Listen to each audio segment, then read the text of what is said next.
સુરતના નાસિરનગરમાં ડિમોલેશન વિવાદમાં આક્ષેપ અને પ્રતિ આક્ષેપોનો મારો શરૂ થયો છે। કાજલ હિન્દુસ્તાની સામે વિનુ મોરડિયાના સમર્થનમાં પૂર્વ કોર્પોરેટર સ્વાતિ સોસાની એન્ટ્રી થઈ છે। કાજલ હિન્દુસ્તાનીના ગંભીર આક્ષેપો સામે સ્વાતિ સોસાનો વળતો પ્રહાર। કાજલ હિન્દુસ્તાનીમાં સમજ ઓછી છે, તેથી ખોટા આક્ષેપો બંધ કરે।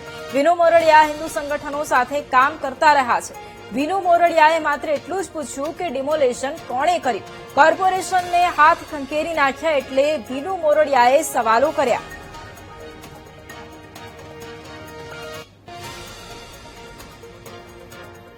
બે ત્રણ દિવસથી લગભગ અમે પણ સોશિયલ મીડિયામાં જોઈએ છે કાજલબેન હિન્દુસ્તાની તરીકે એક બેન છે તે વિનુભાઈને ખોટી રીતે ટાર્ગેટ કરી રહ્યા હોય તેવું લાગી રહ્યું છે કે વિનુભાઈ જેહાદીઓને સંરક્ષણ આપી રહ્યા છે, અવૈધ કબજાને સપોર્ટ આપે છે। વિનુભાઈને કોઈ પણ સ્ટેટમેન્ટ કે કોઈ પણ એમણે જવાબ એવો વિનુભાઈ નથી આપ્યો કે હું આમના સમર્થનમાં છું।